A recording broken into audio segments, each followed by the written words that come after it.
bawa tapi ibu nggak kerepotan. Harus apa? Apa? Minta tolong. Kalau ada yang minta tolong, kalian ngapain? Membantunya. Bisa, ibu punya kresek 5, berarti ibu minta tolong ke berapa orang?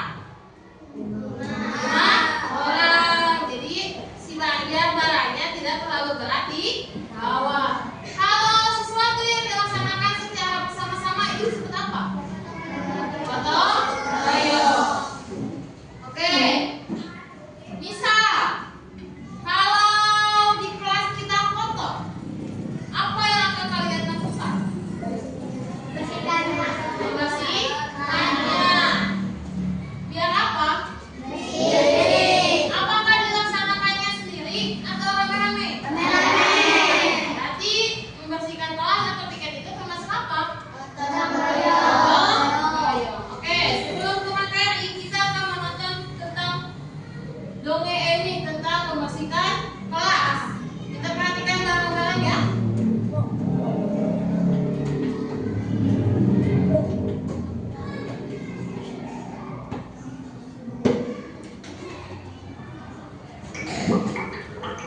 Membersihkan kelas.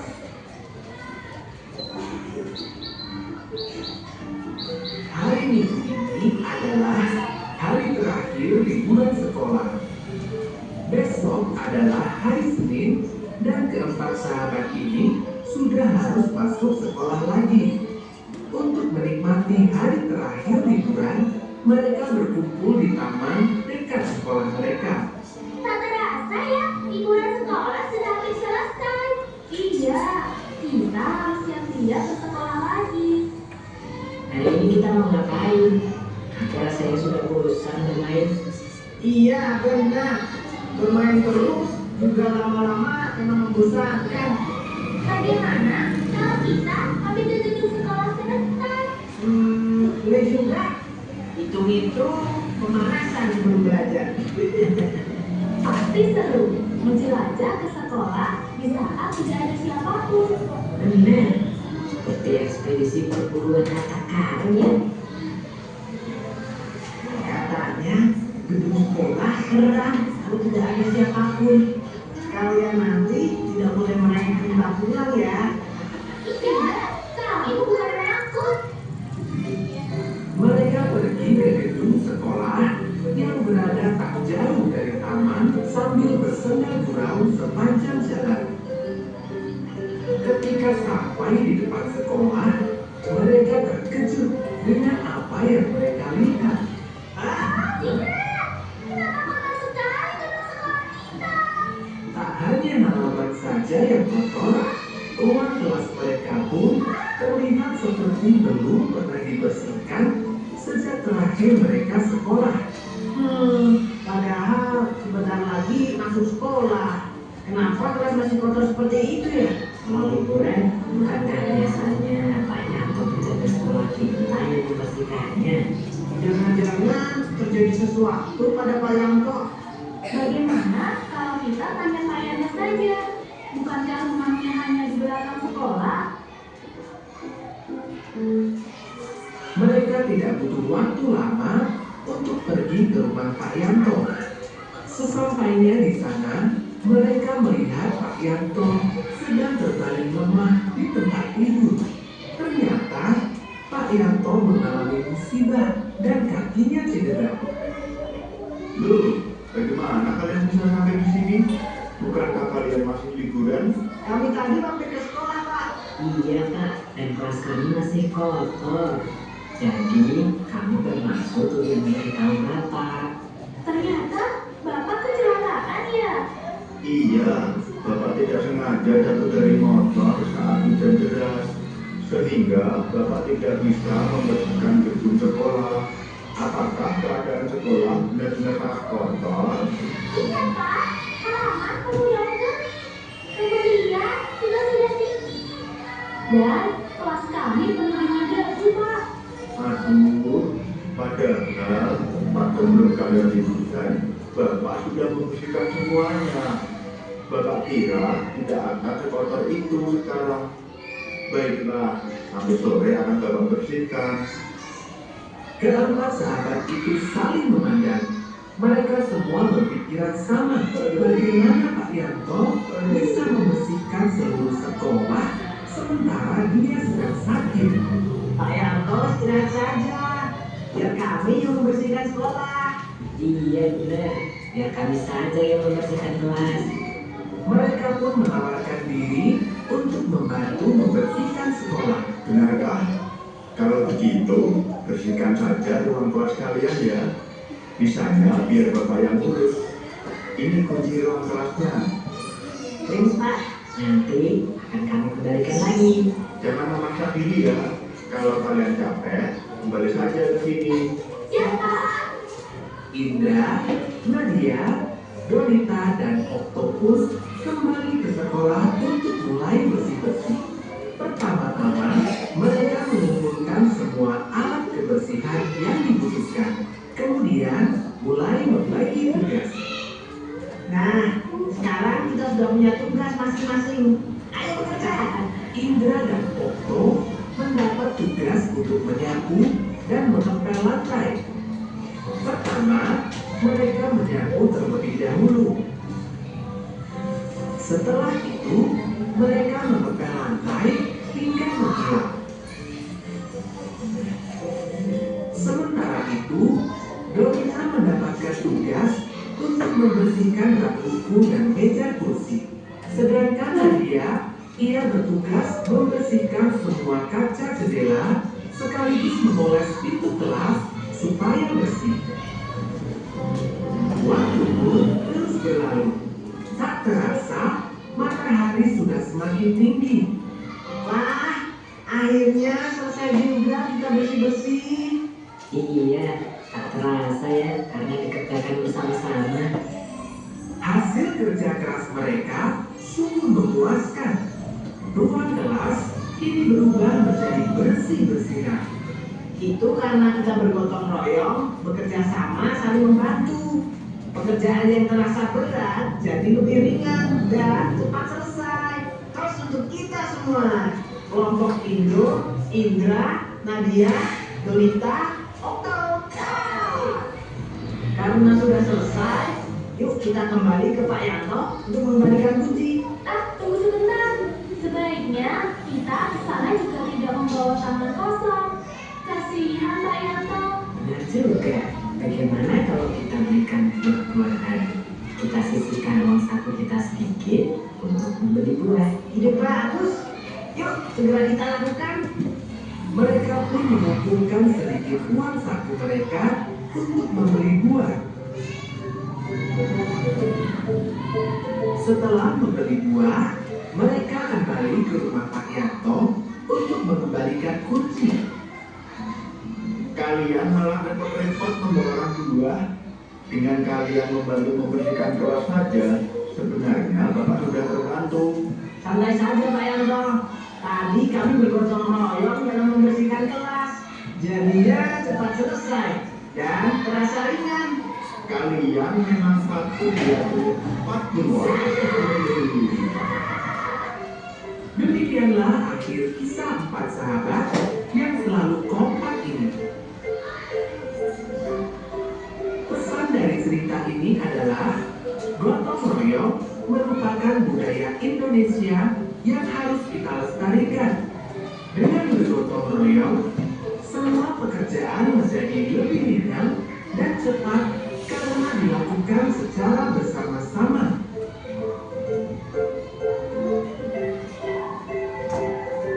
Oke, dari video yang tadi kalian lihat, sudah diamati tadi? Apa yang bisa kalian ambil dari video itu? Gotong royong, apa lagi? Hah? Apa? Membersihkan kelas bersama-sama, apa lagi? Yang kalian lihat di sepanjang video itu apa yang kalian ambil? Apa? Saling membantu. Ada lagi? Ayo.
wajib menjaga kebersihan. Oke, satu lagi. Kalau segala sesuatu kita kerjakan bersama-sama, akan lebih apa? Lebih ringan, lebih cepat selesai. Kebayang nggak? Misalkan kalau Pak Dudi cuma ngebersihin sendiri, Pak Dudi sendiri ngebersihin dari kelas 1 sampai 6, sedangkan di sini kelasnya ada 12. Butuh berapa lama dia bebersih? Sampai kalau bisa, sampai apa lagi? Berapa lama dia harus bebersih? Apakah cukup 1 hari aja?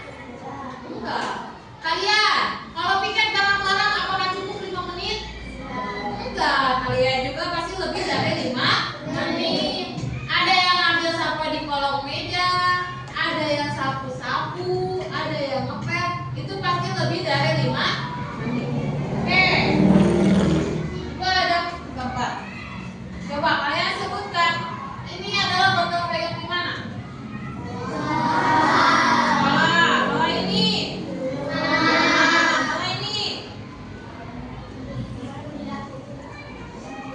Di dalam. Siapa dengan siapa?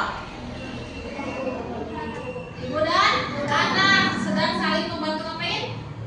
Kiri. Kalau ini di taman. Kalau ini sedang apa dia? Membangun rumah. Kalau ini sedang apa dia? Lihat, ada satu gambar di sini yang bukan gotong royong. Ada di mana? Di bagian di kelas. Soalnya mereka tidak berkerumun atau tidak sedang berdiskusi, tapi sedang belajar. Oke, siap. Ibu akan bagikan LKPD yang dikerjakan setiap kelompok. LKPD-nya sederhana, kalian tentukan mana dari teks ini yang menunjukkan gotong royong. Nanti tulis nama anggotanya di bawah. Bisa? Satu kelompok.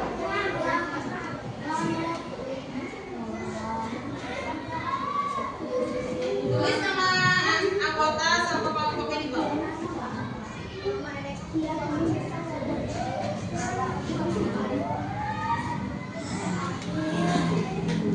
Habis.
lagi di sini.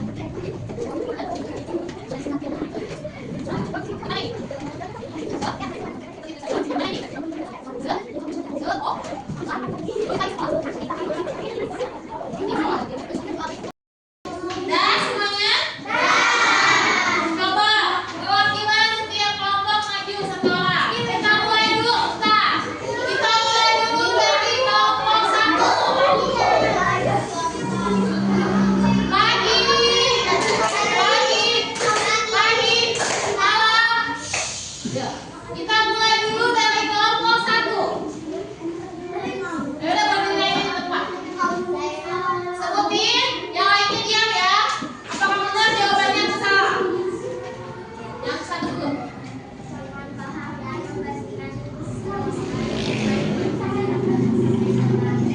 Pandai membersihkan selokan di rumahnya dari pagi atau siang. Berarti itu contoh apa? Gotong royong bukan? Bukan. Gotong royong bukan? Bukan. Oke. Kelompok 2. Bacain yang kedua. Berdiri.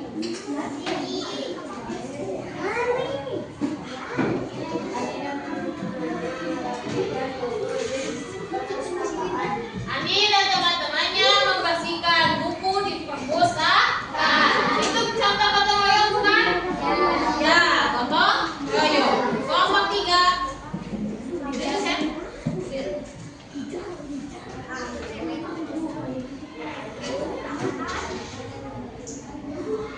Pada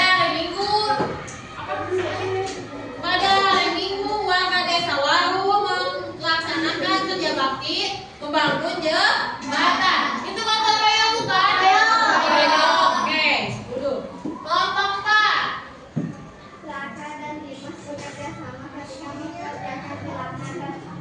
dan Dimas bekerja sama saat melakukan ulangan. Kerjasama bukan gotong royong bukan? Bukan. Kalau kerjasama saat melakukan ulangan disebut apa itu? Mencontek. Makanya kalau ulangan itu harus dikerjakan oleh siapa? Oleh sendiri. Boleh nggak? Kiri kanan kiri. Boleh nggak? Hanya depan belakang.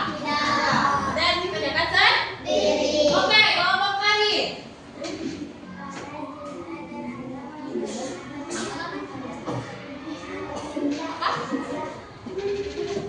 Warna dan ada memberikan bantuan kepada korban bencana alam. Itu termasuk gotong royong atau bukan? Gotong royong bukan? Termasuk. Berarti sini ya teh membantu korban bencana alam secara bersama-sama. Oke, kumpulkan. Sampai lagi yang belakang.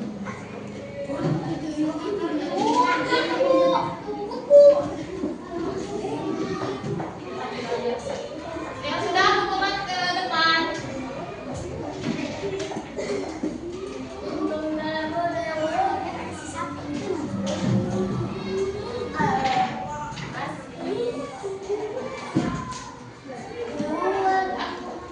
Oke, selanjutnya ya pagi.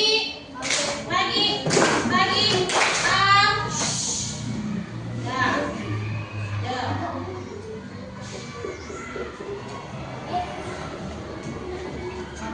Berarti apa yang disebut gotong royong itu? Membantu, apa lagi? Kerja sama, apa lagi? Yang berhubungan dengan gotong royong. Bantu, kerja sama, apa lagi? Hah?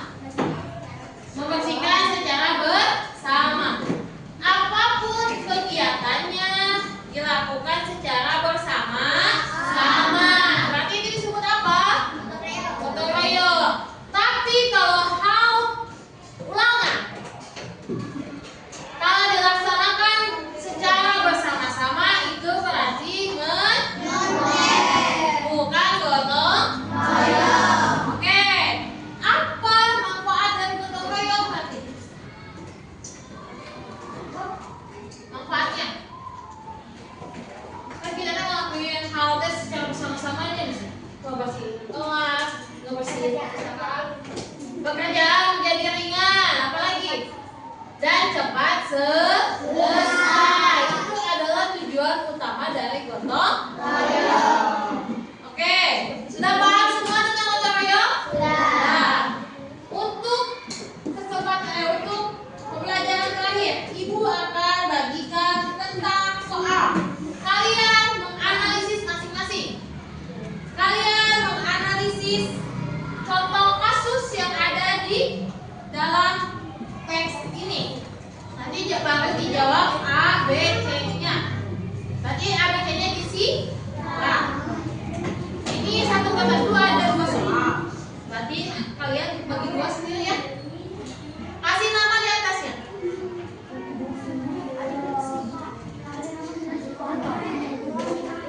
Bagi 2.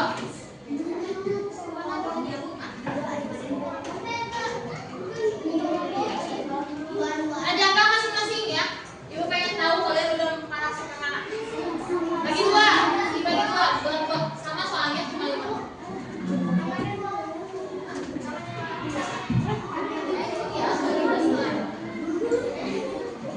Ada angka masing-masing, tulis namanya di atas.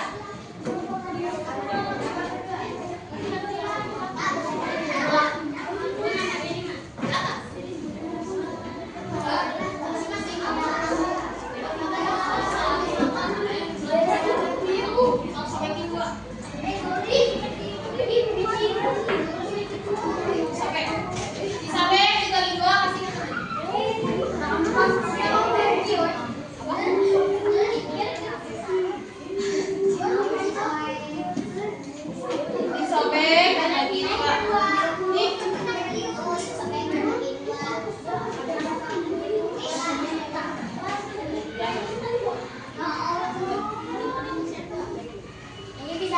Dah, sudah kelihatan semua?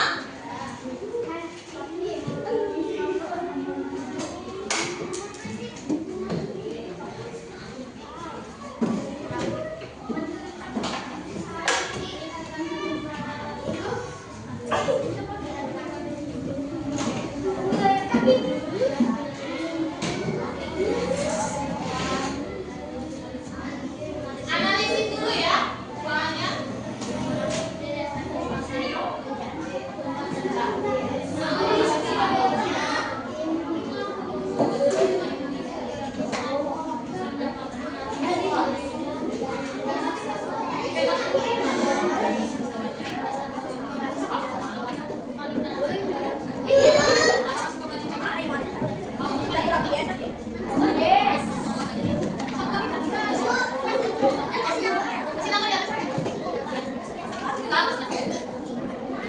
Coba. Kalau begini BA.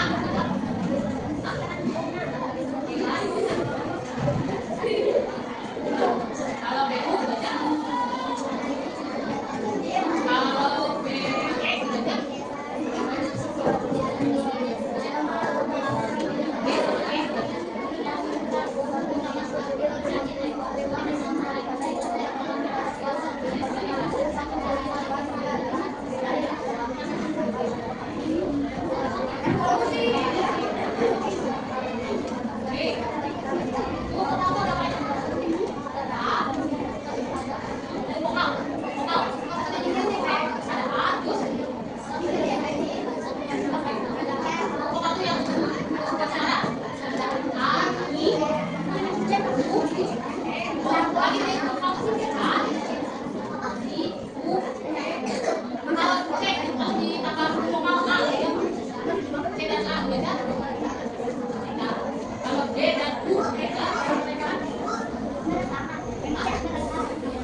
Kamu suka aja baca? Suka baca? Sama siapa?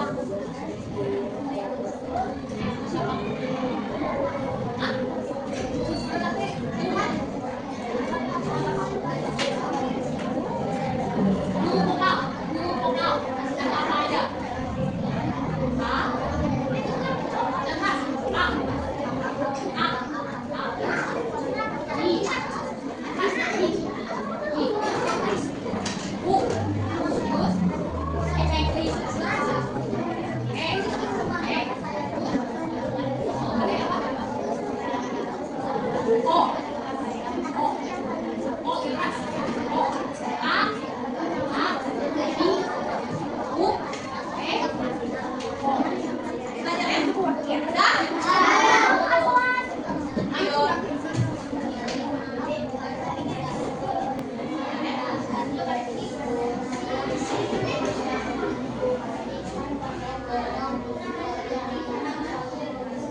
tahu makanan kurang